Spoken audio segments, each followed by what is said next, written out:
Welcome to the Your City podcast, where we get to know our neighbors so that we can be good neighbors. I'm your host, Aaron Williams. Today, I'm joined by Kathleen Phillips, who is a food blogger, author, and organizes the Magnolia Festival here in Gardendale. We're going to talk about the Magnolia Festival, how she is involved in the community, and how she got involved to begin with. Kathleen, thank you for coming onto the show. You're so welcome. Glad to be here. Yes, I'm excited about learning more about the Magnolia Festival. So, what is the Magnolia Festival?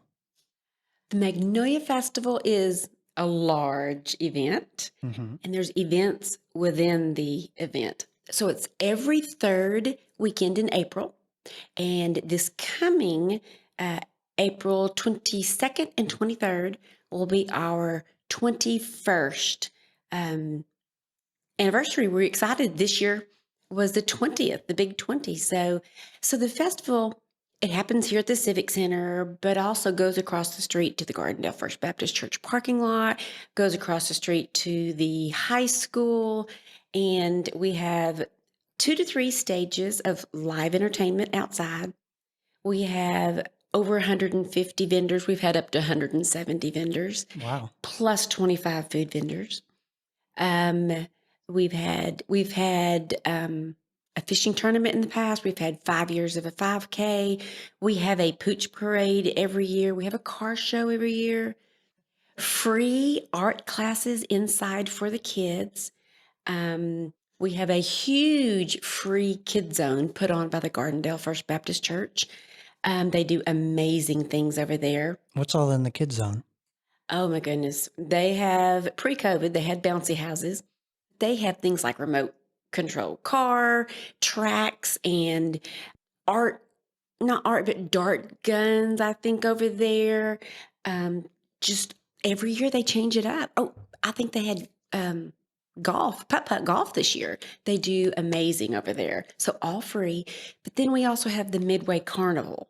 So all the rides, the Ferris wheel, and all of that outside. And so it's a 2-day event. Okay, so I know so much. So there's 2 different days. There's a carnival. There's all sorts of different stuff going on. And it sounds like it's pretty big. You said it was from the Civic Center all the way over to the high school and across the street and everything? Oh, yes. It is huge. Gotcha.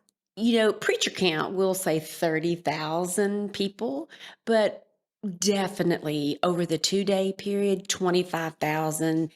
And honestly, it depends on the year. This last year, you would not believe it, but it was probably a record.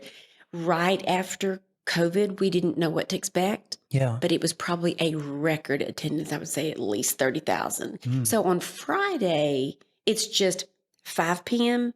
to 10. No vendors. And it's just outdoor entertainment and the Midway Carnival. Okay. And food.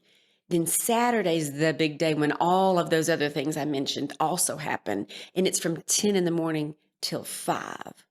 But so that's the 2-day Kind of span. like an all-day thing. It is all day, yes. That sounds very exhausting for some people. Well, as I get older, I guess it's getting more, but it's just so energized. Yeah. And everybody wants it to do well. The people that come want to see it succeed. The city wants it to succeed. And our coordinators, we have such a good team. We honestly have fun doing it. It sounds like the 25,000 plus people is going to be not just the city of Gardendale, but all around in Jefferson County and maybe even beyond is attending this. Oh, yeah. This is definitely a Southeast event. We actually won the top 20 event. One of the top 20 events from the Southeast Tourism Society 2 years, and that covers 11 states. Wow! So this is just like kind of like a big deal, and it's a very proud something to be proud of for Gardendale. We are very proud of it. Absolutely.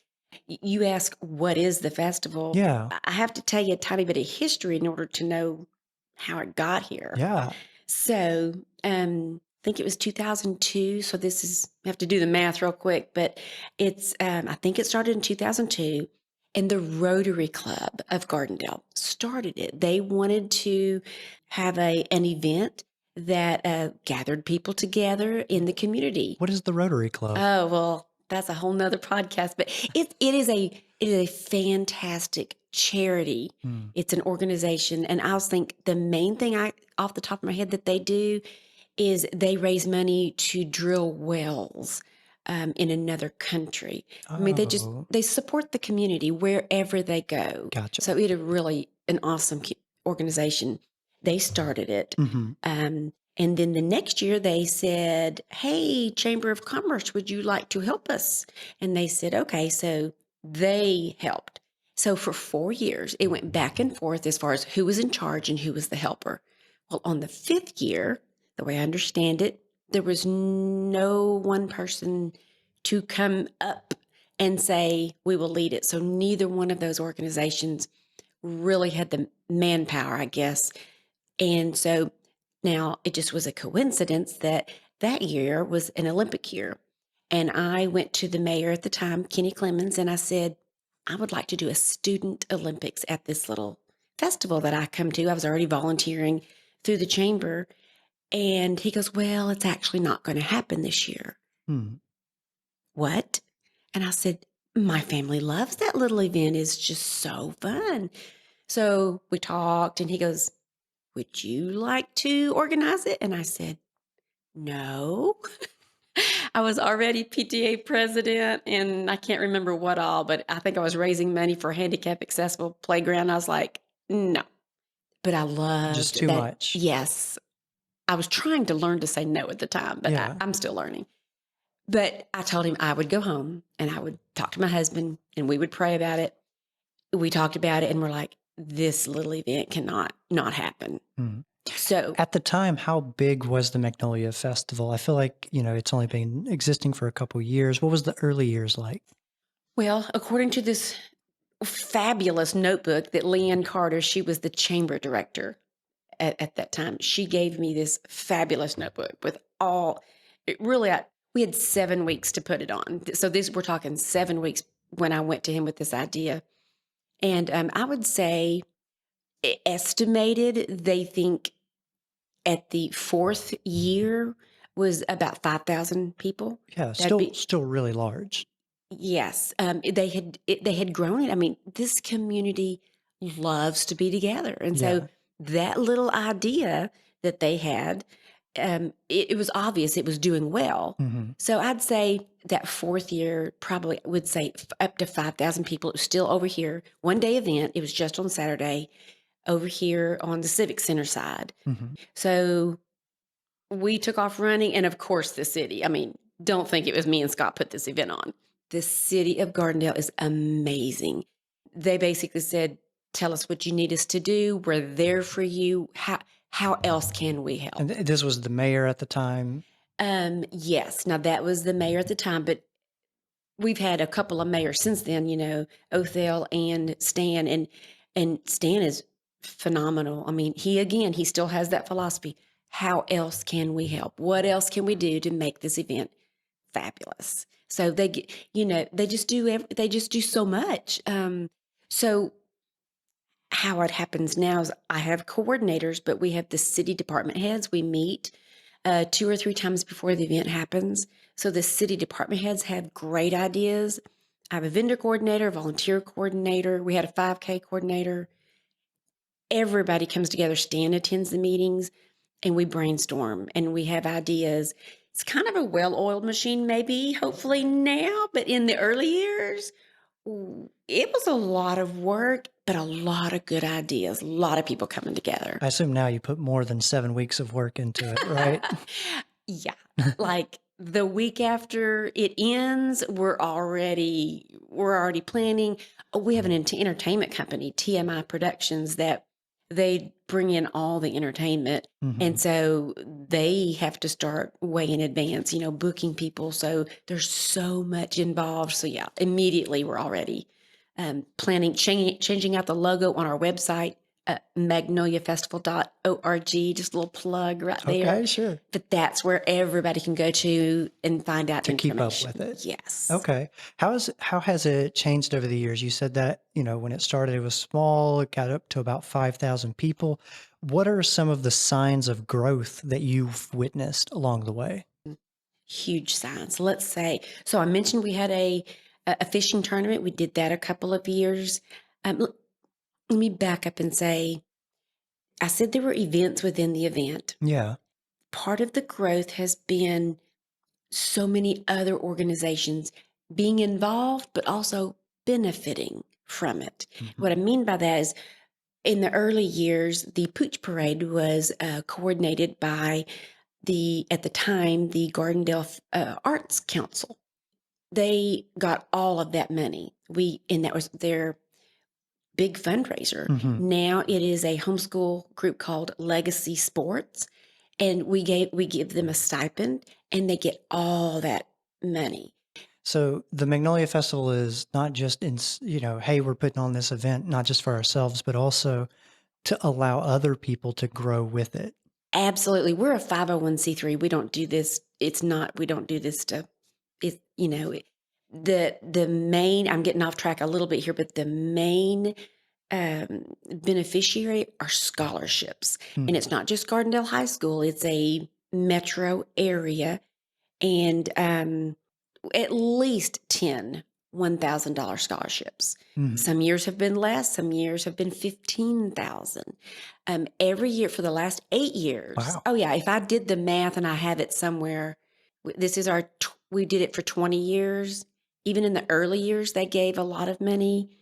That's a lot of money in Yeah. scholarships, and it's so neat to see our students come back and volunteer. But getting off And these are track. scholarships for Gardendale High School. No, it's not just Gardendale High School. It's that metro area. Mm. It's also Mortimer Jordan and Fultondale. So it's how I don't know how they did in the first 4 years, but how we came up with it was who directly benefits from the festival and who directly volunteers at the festival. Yeah.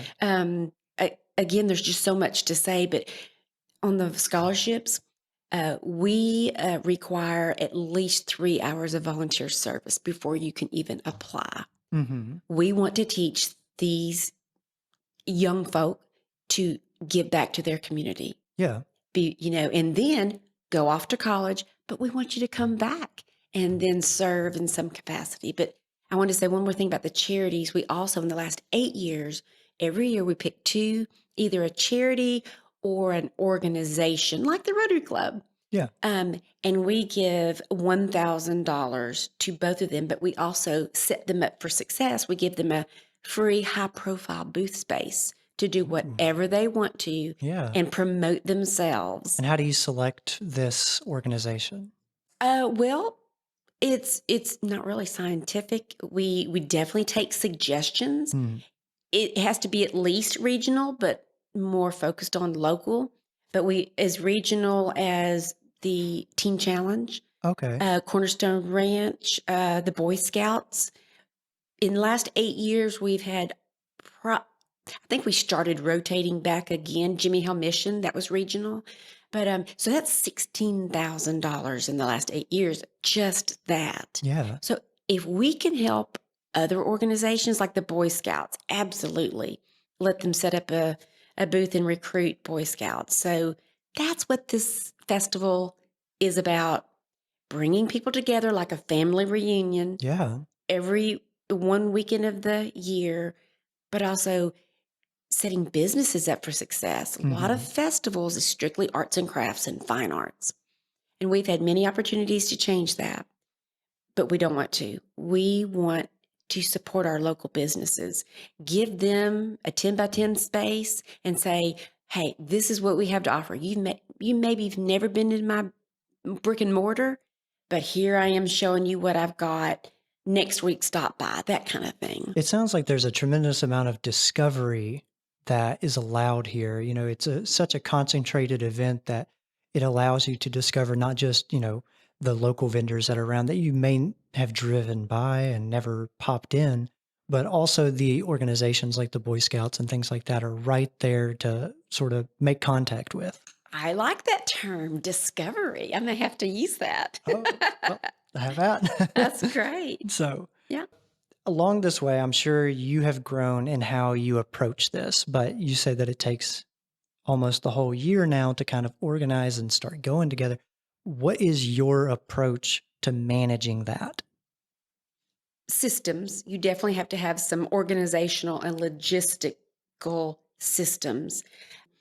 Lots of spreadsheets probably at the beginning. I'll never forget when I was also in charge of getting the volunteers organized. And thank you for Heather Argo for being that volunteer coordinator. Now there's so much involved. Really, at this point, some of my role is delegating, even though I have the big picture and I coordinate the vendor coordinator and the volunteer coordinator and the city heads and the sponsors. That's Yeah. one of my largest roles, is to bring in the sponsors. Also, one of the biggest challenges, as you know, that's where the dollars come to put on these big stages Yeah. and all the publicity. I think just mapping out, having systems, organizing, and having a fantastic team. Really, you're no better than the people that you have working with you. Yeah. I can't think of the right term, but that's what makes this work. Is they do such a fantastic You're only job. as strong as your weakest link. That is it. That is it. No weak links here. So, really having so many years under my belt, when someone, and we love suggestions, we really truly do. And our vendors, we have a survey and we truly want them to tell us, what did you love? What can we do better? Yeah. I can now hear a suggestion and go, I think we need to try that, or we've tried that, or this is why we haven't done that. Yeah. So You have a little bit of a wisdom to it kind of built up. So, other than the survey that goes out, how can people make suggestions to the Magnolia Festival? I have an email, gdalemagfest@gmail.com. Okay. Okay. Got it. Send me an email, suggest. Now, if you're wanting to suggest like an entertainment company, no. That is TMI Productions. And I think it's Magnolia at TMI Productions. They handle all the entertainment. Thank you, TMI Productions, for doing that. So, but any suggestions? Now, the vendor applications go online, magnoliafestival.org, January 1st. So right now we're getting lots of, hey, where's the application? How can I get apply? involved? Yeah, so January 1st, and it's competitive. January 1st, people are online filling out the application.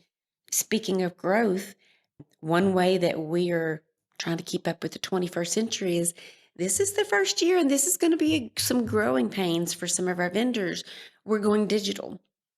You will be applying online digitally instead of the paper application and mailing in a check. This streamlines it. This is one of those systems. This streamlines the process. It helps our time management, but also we have a record of everything right here, and we're not literally keeping up with paper copies. So Yeah. Be watching for that. So January 1st, that is going to be a big change.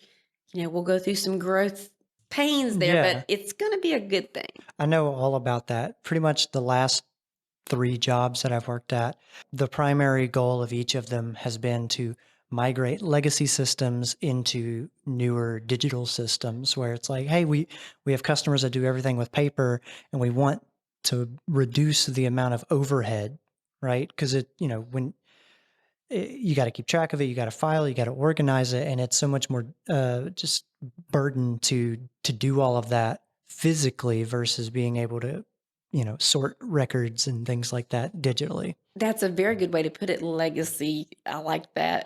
A tactful way of saying the old-fashioned way. And just think about hospitals. You used to have the flip chart. Let me look at your chart. Mhm. Well, no, now they look at a phone. Mhm. But it also increases accuracy, Mm. and you have a digital record of it as opposed to I can't find that piece of paper. Yeah. So we're hoping it's going to take a while, but we're hoping it's going to be a It can good. help create a single source of truth. Ooh, very good. That's a term that we use in Okay. ours, where it's like everybody, you want to reference the same information as much as possible across your different systems because it maintains truth. I may use that also when we're explaining to all of our vendors this new change that, change is not always well received, but Mm. I have a sign above my kitchen this fall and it said, fall, let's see, I had to go. Fall is an example of how change can be beautiful. The beautiful colors of And fall. winter is the opposite. So that's a change. Yeah. We've changed. We tried the fishing tournament up a couple of years. We tried the 5K for 5 years. It was actually going very well, but it was actually becoming so large. It was an event becoming too big for what we could do. And, sometimes I believe in the philosophy you need to do one thing and do it well.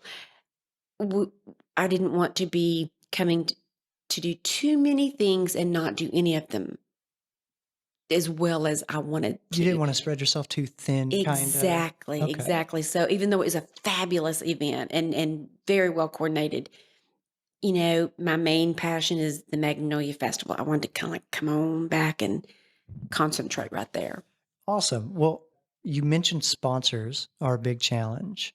What are some of the other big challenges that you've faced over the years while putting this together? Sponsors is probably number one, although I will have to give out a shout out. We have such loyal sponsors that do it absolutely every year. And so thank you to all of those. Volunteers might be, well, it is a challenge Yeah. every year, recruiting people to do so many different things. But And again, training all of them. yes, we do have a great coordinator, and we've had different coordinators along the way. Heather does a great job in contacting the schools. We go down as low as middle school as far as age and let them do things like the art classes. We used to do that kind of ourselves, and we would let middle school students wash out paintbrushes and that kind of thing. And now the Decatur Highway Church of Christ has taken that role, and they do that and do a great job taking ticket armbands. And so the Midway Carnival, they pretty much sell them, but doing things like that, going around bringing water and food to our stage hand, the people that work the stage. There's just so many different things that need to be done, even selling Coca-Cola in our concession stand, getting people that want to do that. But back to the scholarships, in order for people to apply for this $1,000 scholarship, of course, we give at least 10. They have to volunteer. Again, we're trying to teach them to serve the community. Do they have to volunteer specifically at the Magnolia Festival or anywhere? They do in order to apply, they have to volunteer with us through our coordination. It can't be, oh, well, I volunteered at my church at the festival in their booth. Well, that's good. You can put that on your application, which makes you a more well-rounded. Our scholarships focus on those that have a huge volunteer background. So not the athletic scholarship, not academic, you have to at least make a certain standard, but it's not going to necessarily be those that make the 34 on the ACT. It's those, what have you done in your community to serve your church, your school, so that's what we look for, and that's who really gets our scholarships.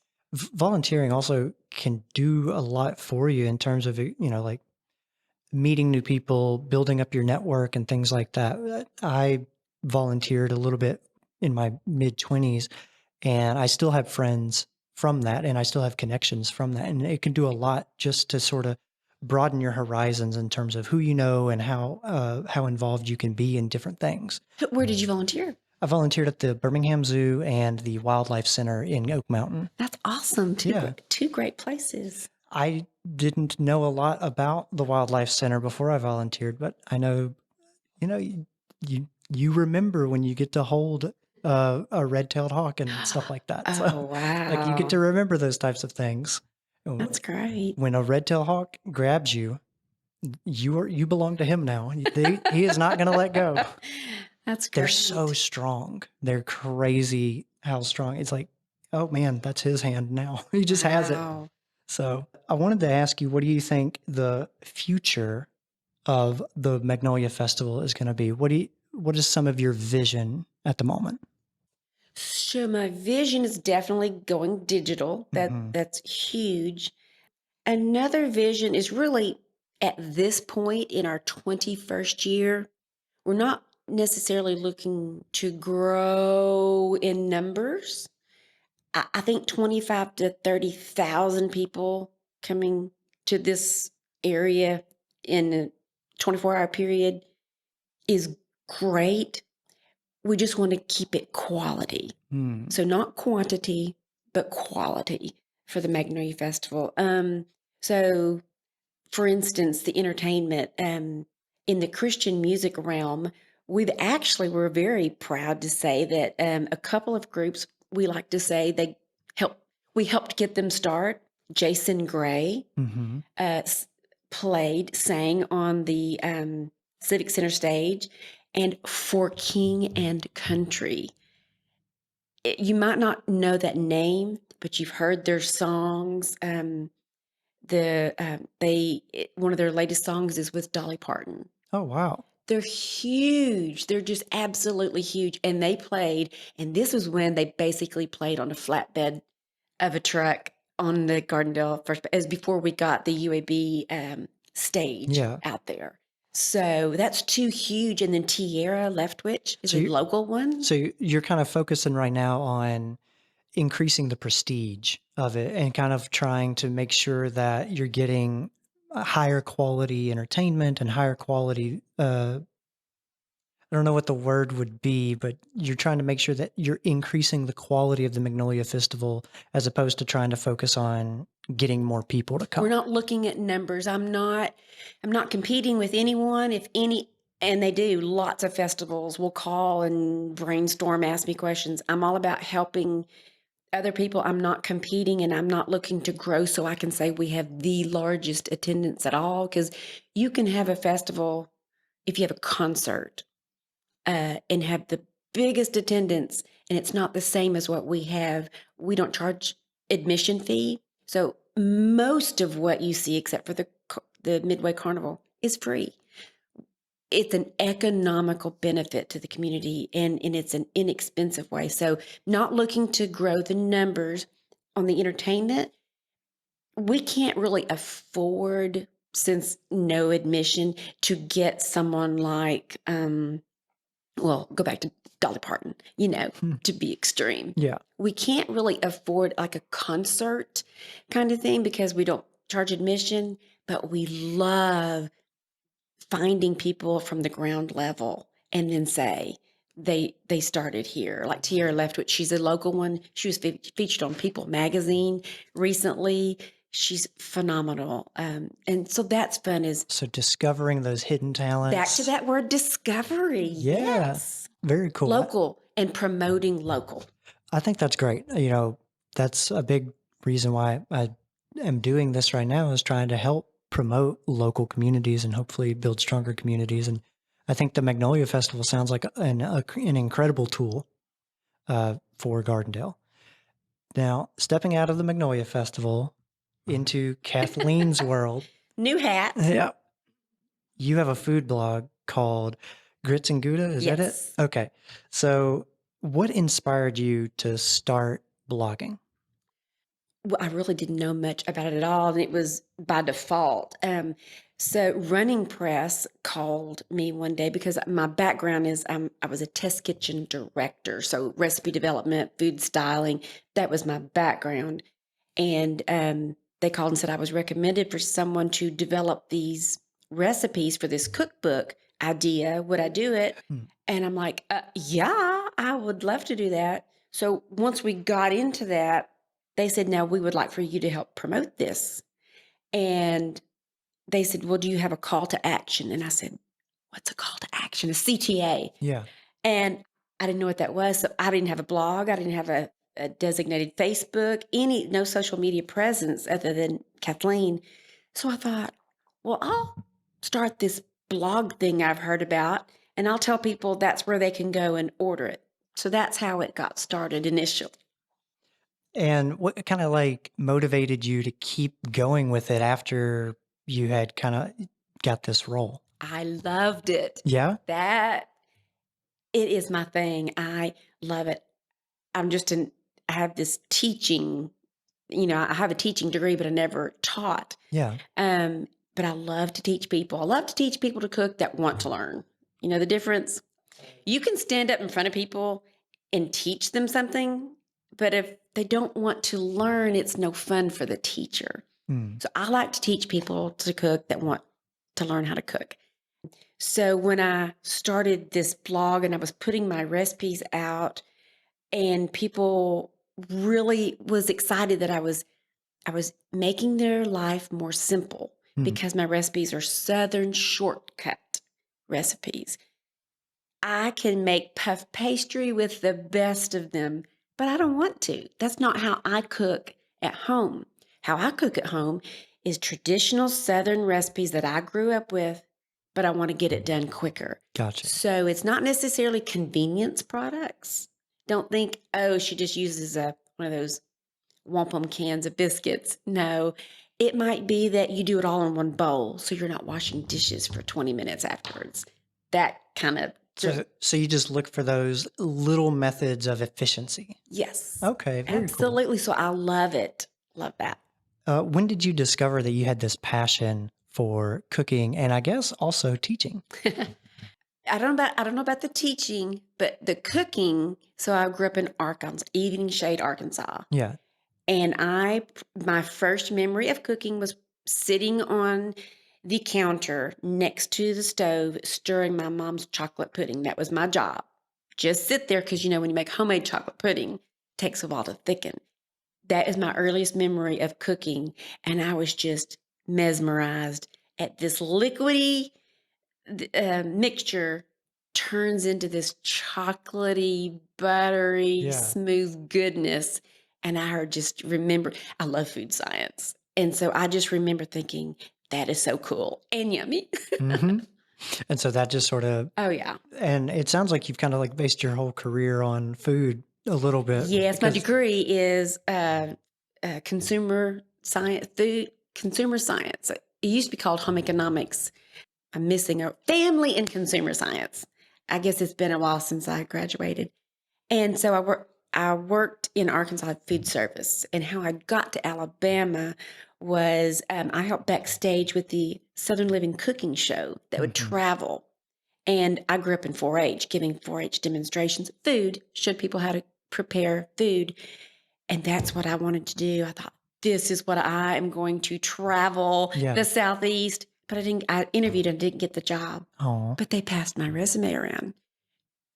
My advice to people all the time is, don't think a door that closed is a bad thing necessarily. So I didn't get that job, but they passed my resume around, and that's how I became down here in the test kitchen for Oxmoor House, which is Southern Living, Cooking Light, lots of different publications. So it was even better. Yeah. So that's the background.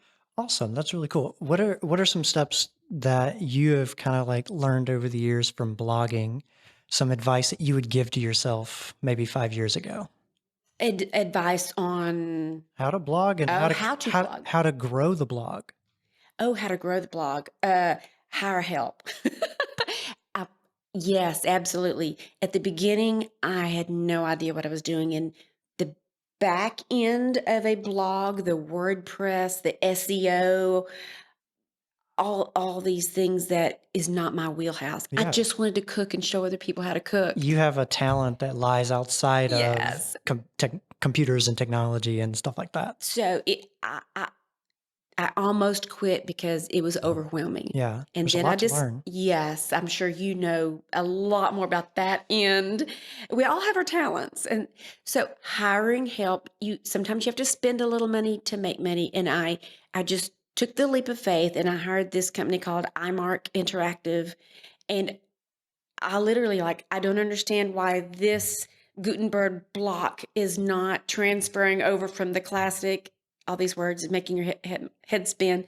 Not you, but I just email him. He's like, oh, I fixed it. I fixed it. I'm like, now I can go develop another recipe and shoot it. And so my advice in whatever people are doing, whether it's the Magnolia Festival, if you're starting a festival, surround yourself with a good team of different talents. Hmm. Everybody on my team, and I am the team, I guess, on the blog, except for the back end help.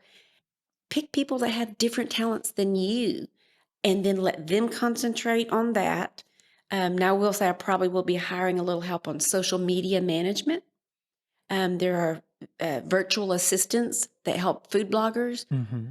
So they can do that, and I can develop more recipes. So, It allows you to focus on providing the value that you're interested in. yep, You know what I'm that, best at. yeah, I think that's good advice because, sometimes people feel like I got to learn how to do all of this stuff, and the burden of learning can kind of, there's this huge knowledge gap that I have to jump over just to get to the point where I want to be. And, taking a little bit of time and saying, hey, I'm going to just pay somebody who already has that knowledge to build a bridge. Yes. That can get you there. So in learning when to invest. Hmm. Mm. Yes, that's right. And it's hard because a lot of people that start new businesses, even here in Gardendale, they think, I have the vision. I know this will work. I just don't have the money to do it. So I don't know how they get that, but if they can get that, just take that leap of faith. Because once you have that, having the vision is really huge. Like you've got this vision of this podcast, Yeah. but you just had to take that leap of faith, right? Well, it's taken me years to learn all the different various skills that are required to do something like that, just by doing other different projects. Mm-hmm. Learned how, cameras and video editing work, and learned how audio editing work, and, just putting it all together. All the things. Yeah. And I'm still learning always. That's actually a conclusion that I came to recently, was that you're very limited in the solutions you can implement by the knowledge that you have, right? Mm-hmm. Because if you don't know what solutions are available out there, it limits your ability to think about how to solve a problem. And that's something that I've kind of been struggling with lately, of some things that I have ambitions for that I don't know how to do. And I'm actually getting a little bit of wisdom and advice right We're now. helping each other. Yeah. Sometimes you don't know what you don't know. Yeah. And that's a roadblock. So I think I'm learning just now. Another thing that you've See, this is community. Yes. This is community. Coming together, learning from each other to benefit a bigger cause. Absolutely. Learning to work together and trust each other, and build something better, something that's greater than the sum of its parts. That's right. That's right. There's another thing that you've been working on, this annual cooking show that's been going on for a charity. What inspired you to do this? Obviously, it sounds like you've done a lot of work with charity in the past, so that doesn't sound too foreign to you. But what made you want to start doing a cooking show for this? Because it involves my husband and son. Just that's it. A way to work all together as a family. Yes, absolutely.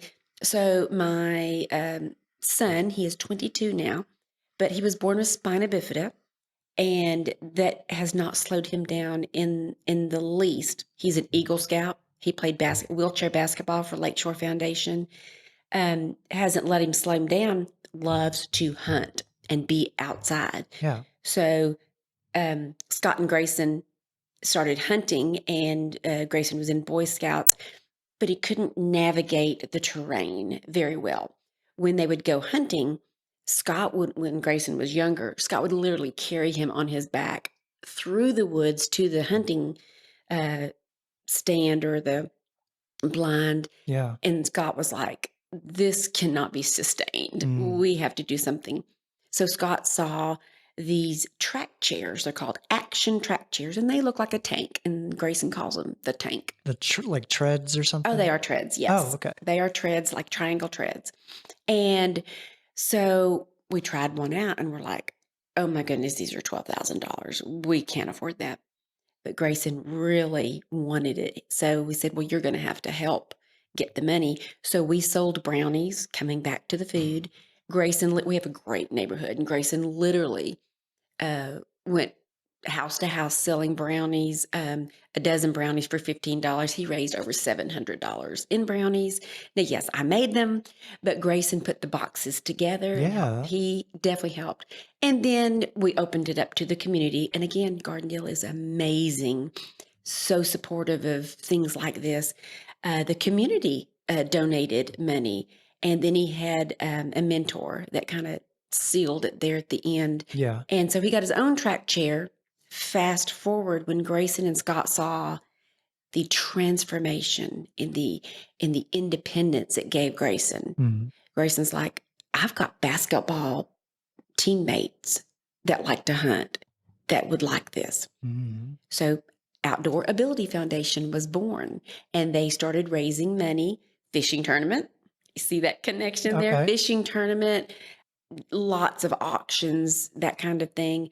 And they started raising money. They did trade shows. They traveled around.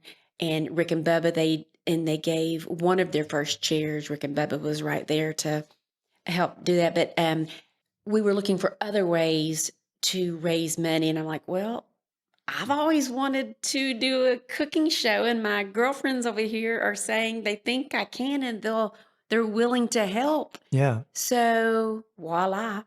And we just finished our 4th annual holiday cooking show here at the Civic Center in Gardendale. The community turned out, and OAF, we shorten it to OAF. OAF gave at the cooking show, they gave away their 13th action track chair. Wow. To a young girl from Kentucky. Actually, they've covered 5 states. Oh, so there's not just people in Alabama who are getting these things. They focus on kids and young adults, really kids, to get them outdoors. But they have to show a passion already for the outdoors. It can't be, oh, we'd like to go to the beach once a year with our family. Okay. It has to be kids that, I love to hunt, I love to fish, I want to hike with my family. Yeah, and that opportunity is difficult to take on. Wow. Well, I think that's some really inspiring stuff. So your son was born with this lifelong illness. Illness is maybe not the Okay. I don't know much about it. Well, it is just a birth defect, and basically, and it's different for everybody. Depends on where and the break in the spine is. Mm-hmm. You can have complete paralysis all the way to you just can't walk well. So you've got that gamut. Grayson's in the middle. He just can't walk. He can transfer. He lives on his own, has his own house. Mm-hmm. He's a welder. He went to Wallace, got his welding degree. He just welds in a chair. And so he owns his own home, has a shop, and he does things out there. He's independent, and he's taking care of himself. Very independent. So, we taught him from an early age, Grayson, you can do almost everything anybody else can do. You may just have to do it differently. And he has. Yeah. How has that, having a son with this type of disability, how has that transformed or impacted your family? Maybe just not as negatively as you might think. And again, that might be a mindset. I said his diagnosis was a disability. Grayson would argue with you. Grayson's motto has always been disability is a mindset. And that is not his mindset. So really, maybe we might have to plan ahead a lot.